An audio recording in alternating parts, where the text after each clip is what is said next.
അസ്സലാമു അലൈക്കും വറഹ്മത്തുള്ളാഹി വബറകാതുഹു.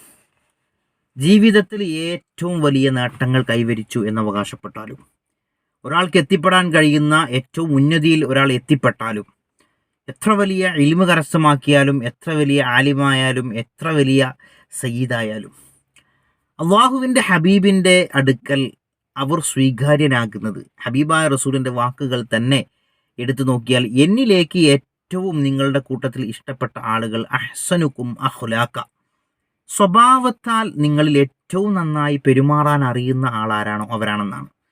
നിങ്ങൾ നോക്കൂ, എന്തുണ്ടായിട്ടും കാര്യമില്ലല്ലോ. ഇപ്പോൾ നമ്മൾ തന്നെ നമ്മുടെ ചുറ്റുപാടും എടുത്തു നോക്കിയാൽ വലിയ ഗാനഗന്ധർവന്മാരെന്നറിയപ്പെടുന്ന, അല്ലെങ്കിൽ ഭൗതികപരമായിട്ടും ആത്മീയപരമായിട്ടൊക്കെ വലിയ ഉന്നതി കൈവരിച്ച ആളുകൾ എന്ന് നമ്മൾ മനസ്സിലാക്കുന്ന, അല്ലെങ്കിൽ അത്ലറ്റിക് മേഖല, ഏത് മേഖലയിലായിക്കോട്ടെ, വലിയ ഉന്നതികളിലെത്തി എന്ന് വാദിക്കുന്ന പല ആളുകളും അവരോട് അടുക്കുന്ന സമയത്ത് ഒരു മുരടൻ സ്വഭാവമായി മാറിയാൽ, ഒരിക്കലും മറ്റുള്ളവർക്ക് ഇഷ്ടപ്പെടാത്ത രീതിയിലുള്ള സ്വഭാവ വൈകല്യങ്ങളുള്ള ആളുകൾ പലർക്കും നമുക്കിടയിലൊക്കെ ഉണ്ട്.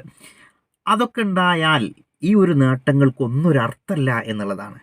ഹബീബായ റസൂലുള്ളാഹി പറഞ്ഞിട്ടുണ്ടല്ലോ, ഇന്ന മിൻ ഖിയാരിക്കും, നിങ്ങളിൽ വെച്ച് ഏറ്റവും നല്ല ആളുകൾ നിങ്ങളിൽ ഏറ്റവും നല്ല സ്വഭാവത്തിനുടമകളാണെന്നാണ് ഹബീബായ റസൂലുള്ളാഹി പറഞ്ഞത്. അതുകൊണ്ട് സ്വഭാവം നന്നാക്കുക എന്നതാണ് ഒരു വിശ്വാസി പ്രാഥമികമായി അവൻ്റെ ജീവിതത്തിൽ ചെയ്യേണ്ട കാര്യം എന്ന് പറയുന്നത്. മാത്രമല്ല, മറ്റൊരു ഹദീസിൽ ഹബീബായ റസൂലുള്ളാഹി പറഞ്ഞതായി നമുക്ക് കാണാൻ കഴിയും, ഖിയാറുക്കും ലി നിസാഇഹിം ഖുലുക, നിങ്ങളിൽ വെച്ച് ഏറ്റവും നല്ലവരെന്ന് പറയുന്നത് നിങ്ങളിൽ നിന്ന് ഭാര്യമാരാണോ ആവട്ടെ, മറ്റു സഹോദരിമാരാണോ ആവട്ടെ, സ്ത്രീകളോട് നല്ല രീതിയിൽ ആരാണോ അവരാണ് ഏറ്റവും നല്ല സ്വഭാവത്തിനുടകളെന്ന് ഹബീബായ റസൂലുള്ളാഹി പറയാണ്.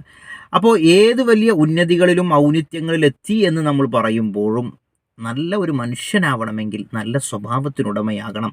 അതല്ല എങ്കിൽ മറ്റുള്ള നമ്മുടെ നേട്ടങ്ങളോ മറ്റുള്ള നമ്മുടെ വിജയങ്ങളോ ഒന്നും യഥാർത്ഥ വിജയമല്ല എന്ന് നമുക്ക് ബോധ്യമുണ്ടാവണം.